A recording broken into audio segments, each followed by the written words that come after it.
sindaco! È notte fonda quando Mario Conte fa il suo ingresso in Piazza dei Signori, in mano la chiave azzurra della città di Treviso che era il simbolo della campagna elettorale. È passato esattamente un mese, 30 giorni, vissuti all'insegna di quell'impegno totalizzante che impone la guida del comune capoluogo.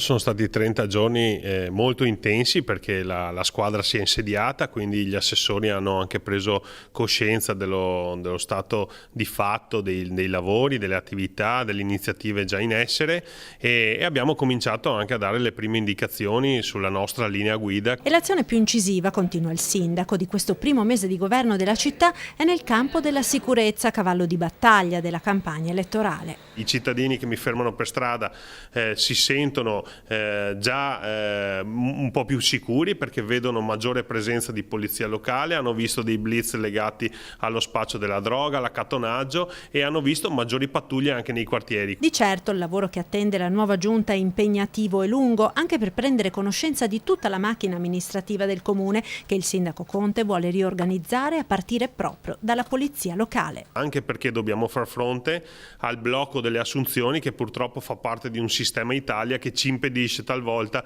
di rimpinguare le forze che magari vanno in pensione. Fate conto che negli ultimi 10 anni abbiamo perso circa 20 agenti di polizia locale che sono andati in pensione, quindi noi dobbiamo riuscire a far fronte alle esigenze dei cittadini con la forza lavoro che abbiamo a disposizione.